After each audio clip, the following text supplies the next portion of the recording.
Antes de mais, bem-vindos. É um gosto tê-los aqui neste Clube de 52. O Boa Moeda, Má Moeda é isso mesmo, coisas boas e coisas más para o nosso bolso. Vamos estar a falar de futuro. Provavelmente o melhor é falarmos de oportunidades e de riscos ou ameaças, que é para não estarmos aqui a tentar adivinhar, porque senão quando chegássemos à Boa Moeda, o mínimo que esperávamos de vocês era a chave do Euromilhões, não é? Que é a forma mais fácil de colocar dinheiro no nosso bolso.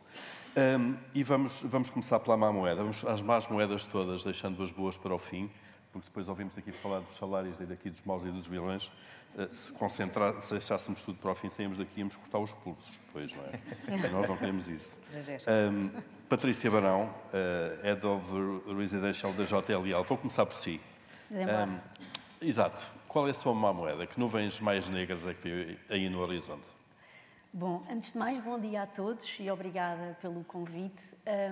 Então, a má moeda tem a ver com o tema da nossa demografia e daquilo que tem sido a diminuição da população portuguesa e o duplo envelhecimento da nossa população e o impacto que isso vai ter no setor imobiliário.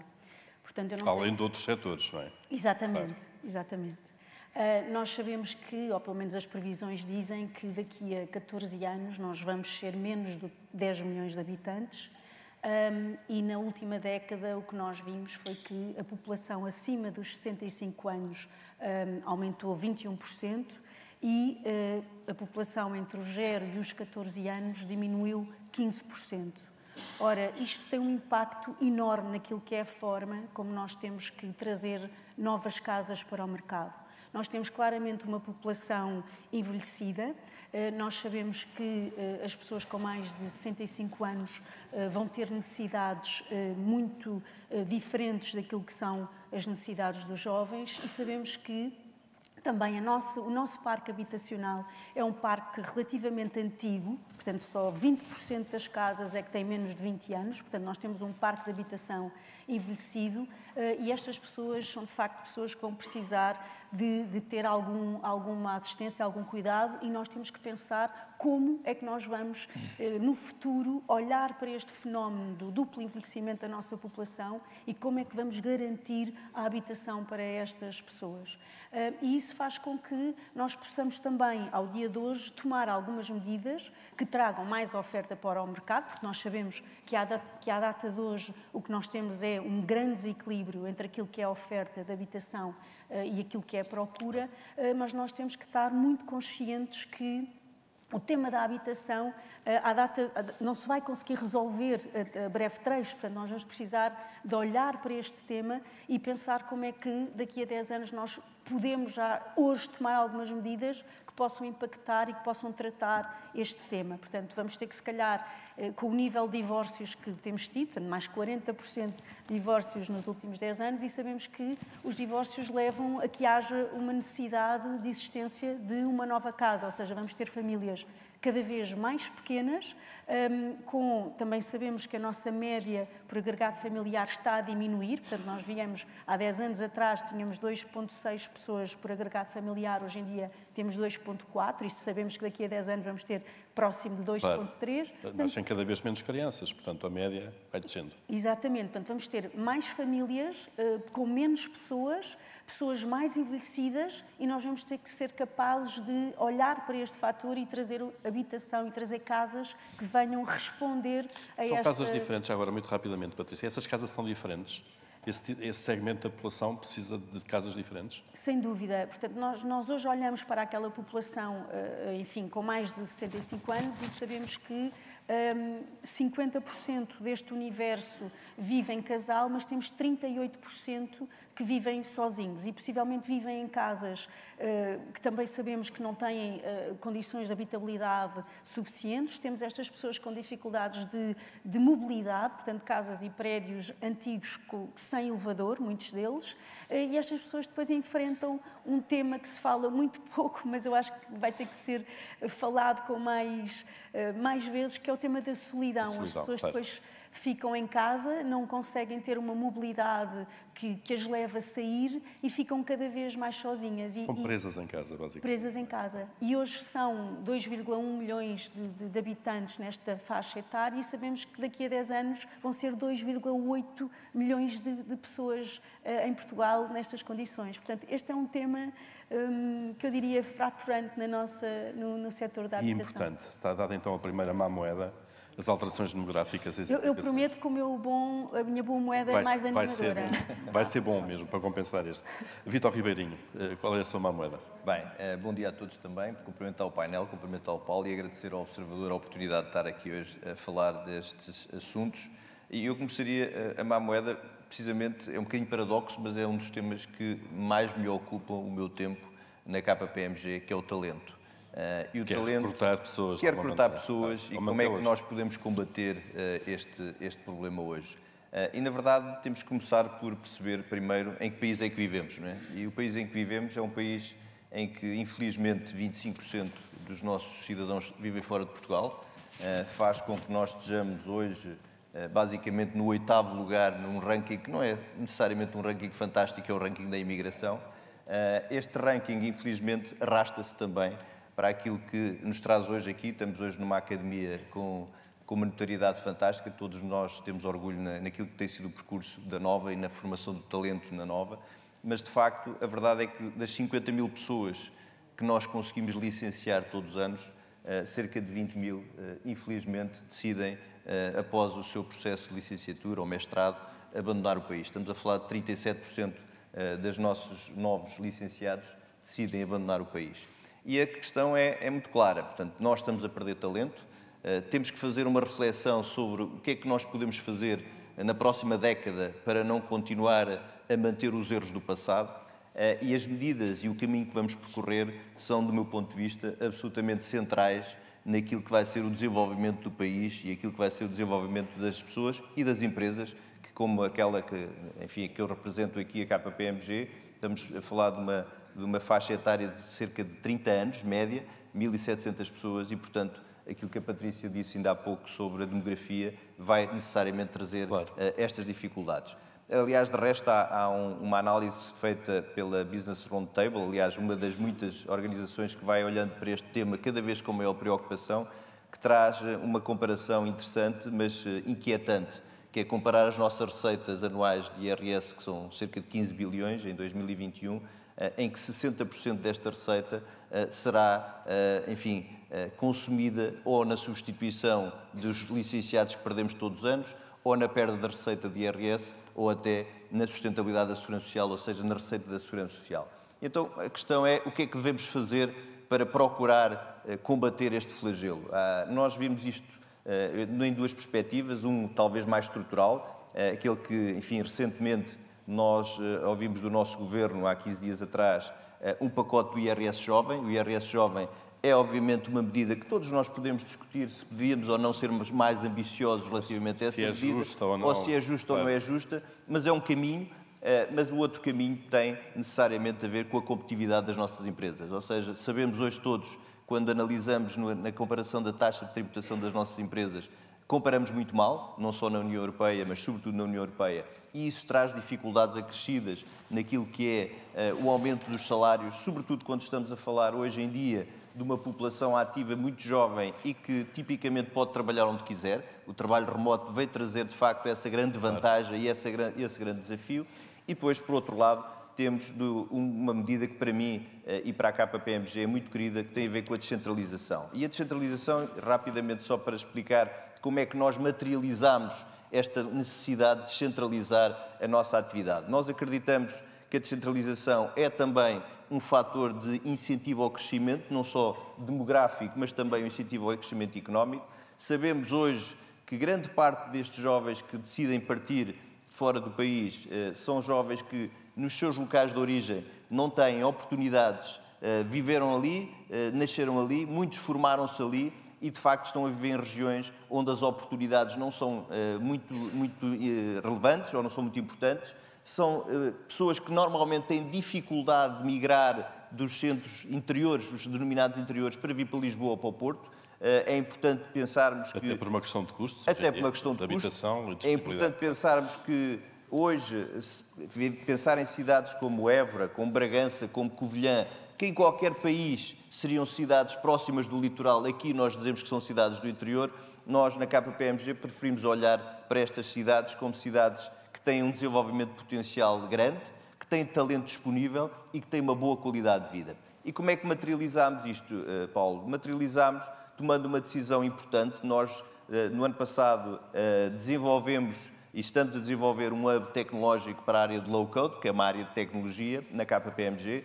Decidimos, em proximidade com a Universidade de Évora e com o Parque de Ciência e Tecnologia de Évora, abrir o nosso escritório dentro do Parque de Ciência e Tecnologia, que é enfim, uma decisão que, do ponto de vista da disrupção do pensamento, é, de facto, uma decisão importante, mas essa decisão traz, do nosso ponto de vista, uma vantagem competitiva extraordinária. Hoje temos pessoas a trabalhar no nosso hub tecnológico dentro do Parque de Ciência e Tecnologia, muitos nasceram em Évora, muitos formaram-se em Évora e estão hoje a trabalhar em projetos internacionais à escala global e com um impacto absolutamente extraordinário. Quantas pessoas é que têm descentralizadas? Nós, neste momento, estamos a caminhar para as 100 pessoas, abrimos há menos de um ano e o objetivo é continuar a aumentar o número de pessoas em Évora e olhar para outras regiões para replicar este modelo. Acreditamos que esta relação de proximidade com a academia, esta abertura que é necessária que as empresas tenham à sociedade, é um fator crítico de sucesso, porque, obviamente, se estivermos aqui sentados todos em Lisboa ou no Porto à procura dos mesmos, vamos ter uma dificuldade, porque o talento que esta universidade onde nós estamos hoje atrai para termos aqui portugueses e estrangeiros, e temos muitos estrangeiros aqui, eles adoram viver em Portugal, adoram formar-se em Portugal, adoram a qualidade do ensino em Portugal, mas infelizmente, no momento de receber o canudo, a sua decisão é voltar aos países de origem e trabalhar lá. É normal. Portanto, esta é a via que nós encontramos. É uma má moeda do passado, transformar uma má moeda numa boa moeda. Que todas pudessem ser assim. Exatamente. Não é, Vítor? Obrigado. Nuno Pinto, e a sua má moeda? Que liga um pouco com esta. Isto parece que não foi combinado, mas é como se tivesse feito. Já, bom dia, obrigado por cumprimentar o painel, cumprimentar o Observador e dar os parabéns ao Observador pelos 10 anos e pela muito interessante iniciativa que organizou. Exatamente, a minha má moeda é a questão da regionalização. Eu sou professor de planeamento do território em Manchester e sou originalmente do Porto e vivendo em Coimbra, tendo estudado em Coimbra e no Porto e brevemente em Lisboa, no técnico, uns anos. E pega muito bem com isto e também com aquilo que foi dito pela representante da Pordata ao início da questão das disparidades regionais. Portugal é um país altamente centralizado, é dos países mais centralizados que há na Europa, muito em paralelo com o Reino Unido, e já vamos dar alguns exemplos, e sobretudo para aqueles como nós vivemos fora do centro de decisão atual, isso tem peso. Muito se tem feito, acho eu fui consultar indicadores, não os tenho de cor, mas há uma convergência, o último quadro comunitário de apoio mostrou indicadores, há estudos que mostram indicadores de convergência regional, que é ótimo. No entanto, a falta de capacidade de decisão regional em algumas regiões, essa é outra coisa, portanto, há cidadãos portugueses que têm capacidade de decisão na Madeira e nos Açores e há outros no Norte ou no Algarve que não o têm, o que é um problema, acho eu, de igualdade. Essa capacidade de decisão regional é fundamental para melhorar a qualidade da decisão, a qualidade do investimento, a qualidade de vida por via da construção de identidades que são mais fortes numas regiões, menos fortes noutras, mas que não se têm vindo a concretizar. E, infelizmente, aquilo que observamos no país, apesar das políticas públicas genericamente, usando fundos europeus, que é outra coisa que temos um problema, porque estes fundos europeus poderão estar a acabar num prazo de 6 a 10 anos, pelo menos da maneira como nós o conhecemos.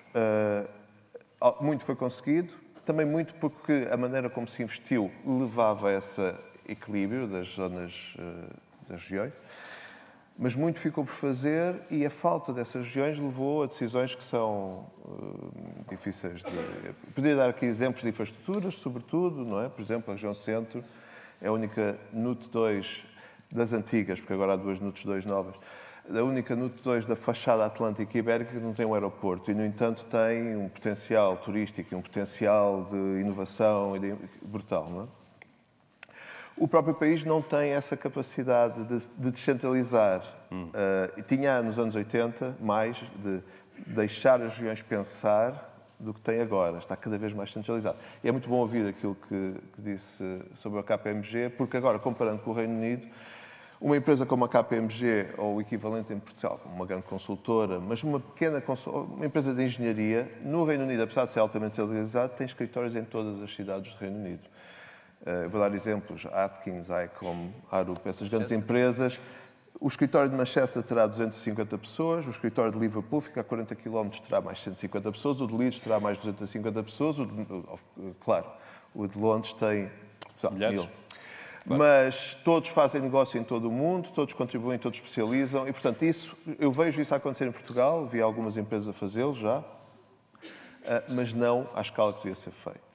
E isso é muito importante. E agora vou dar um indicador de como isso é importante. Há um estudo recentemente publicado, cujo a fonte não tenho aqui, em que compara Reino Unido, Holanda, Alemanha e Estados Unidos com todas as suas regiões e todas as performances, não me recordo se seria PIB per capita, um destes indicadores económicos, e compara-os retirando a região mais rica. A Alemanha, como sabem, é um país altamente coeso, apesar das disparidades regionais, aquilo que dizia a Luísa Loura, se for medido regionalmente, vai mostrar disparidades de renda regional brutais nos países ricos. Se tirarmos a Alemanha e a Holanda, a região mais rica, a média das outras continua igual à média do país. Se tirarmos aos Estados Unidos, a região mais rica, baixa um bocado a média do resto do país. Se tirarmos ao Reino Unido, a região mais rica, como sabem, a região mais rica da Europa, que é Londres, o indicador passa para um indicador médio igual ao do Mississippi, um dos estados mais pobres dos Estados Unidos. Isto é, um país como o Reino Unido e Portugal, se feitas as contas, irá dar valores tendentes conducentes a esse, diria eu, ou esperaria eu, ilustra essa disparidade, que depois leva a opções políticas. Eu posso dizer, no Reino Unido houve propostas políticas que felizmente não foram para a frente, em que os salários em Londres, que já têm um surplus, né, chamado London Allowance, em muitas indústrias, como é a academia, havia propostas que os salários em Londres, os funcionários públicos, fossem maiores que os salários nas outras cidades. E, portanto, isso não faz sentido e felizmente não foi para a frente, mas esse tipo de ideias de concentração de investimento devia ser repensado. Claro. E acho que se está a fazer algumas coisas neste país, mas muito mais podia fazer. E só para terminar, estamos numa fase de grandes investimentos, nomeadamente ponte e aeroporto em Lisboa, e eu pessoalmente gostaria de ver repensado de forma estratégica, é outra coisa que não estamos a fazer bem, se isso não se devia ser desviado para outros setores mais dispersos no país, mais capazes de gerar um maior equilíbrio regional. E, portanto, a sua má moeda é a não descentralização, ou a não regionalização. Que não vai acontecer nos próximos 10 anos, parece. Os sinais políticos deste governo indicam que não. E o próprio Presidente já meteu o assunto na gaveta. Portanto, vamos seguir. Maria Antónia Saldanha. Má moeda. Bom, eu saí totalmente da área dos meus colegas, mas toquei num tema que nos tem preocupado particularmente, que é o facto de termos cada vez mais incidentes de cibersegurança. De facto, é ótimo dizermos que Portugal começou a estar no radar e começámos a ser, de facto, falados e relembrados numa série de situações, nomeadamente a nossa reputação, o nosso talento, o nosso conhecimento de informática, o nosso pioneirismo até na adoção de uma série de tecnologias é fabuloso, mas depois, se não acompanharmos em investimentos de segurança, o que acontece é que, como passámos também a estar no radar para ataques, depois temos, no fundo, uma série de indústrias da nossa economia que estão a ser gravemente afetadas e, muitas vezes, sem a capacidade ou agilidade necessária para se poderem proteger ou dar a volta. E até foi tornado público um caso de um grupo de mídia que, por exemplo, foi atacado. Mas temos, e agora recentemente tivemos também um banco, a questão é, será que nós estamos a orientar os investimentos que são precisos para um setor que eu percebo que possa não ser tão interessante de falar, mas se não estivermos a orientar os investimentos para soluções de cibersegurança, que possamos ter alguns problemas mais dramáticos. Numa avaliação que fizemos recentemente na Mastercard, como é que estava a cibersegurança e, no fundo, as políticas de adoção de sistemas de segurança por setores, vimos que, por exemplo, os mídias são dos setores que estão mais fragilizados, as telecomunicações, na administração pública há uma série de agências e de empresas que estão bastante vulneráveis e, na verdade, se formos ver que um ataque num destes setores pode comprometer, em efeito dominó, negativamente muitos outros setores e se estamos de facto preparados ou não para querer continuar a ser muita atenção a um isso. país Claro. líder e queremos evoluir se depois descurarmos estes fatores. Muito bem. Vamos acelerar agora, vamos para a boa moeda. A parte boa é essa. Vamos falar de coisas mais positivas, então, oportunidades. Temos que acelerar um pouco. Vítor Ribeirinho, qual é a sua boa moeda? Que grande oportunidade há por aí? A boa moeda necessita de aceleração. Eu Sem escolhi o dúvida. Portugal 2030, como poderia ter escolhido o PRR, ou até o fim do Portugal 2020 que está aí. Como sabemos, nós estamos numa fase, enfim, que queremos aceleração do PRR. Até maio tínhamos 23% do programa implementado, queremos ter 38% no final do ano. E importante é que temos a correr um outro plano, um outro quadro comunitário igualmente importante, que é o Portugal 2030. Portanto, como o próprio nome indica, o professor dizia ali que tínhamos fundos comunitários pelo menos até mais 6, 10 anos. Estamos a falar de 23 mil milhões de euros. Qual é a grande vantagem deste programa? Discutiu-se muito sobre o PRR, se a esfera pública, se a esfera privada. A esfera pública, claramente, é mais marcante o PRR. A esfera privada, estamos a falar do Portugal 2030. É, de facto, um programa que tem, do meu ponto de vista, várias vantagens. Vantagens para as pessoas, no sentido da sua qualificação, no sentido da sua inclusão, no sentido do desenvolvimento dos territórios, de encontrar novas oportunidades de emprego.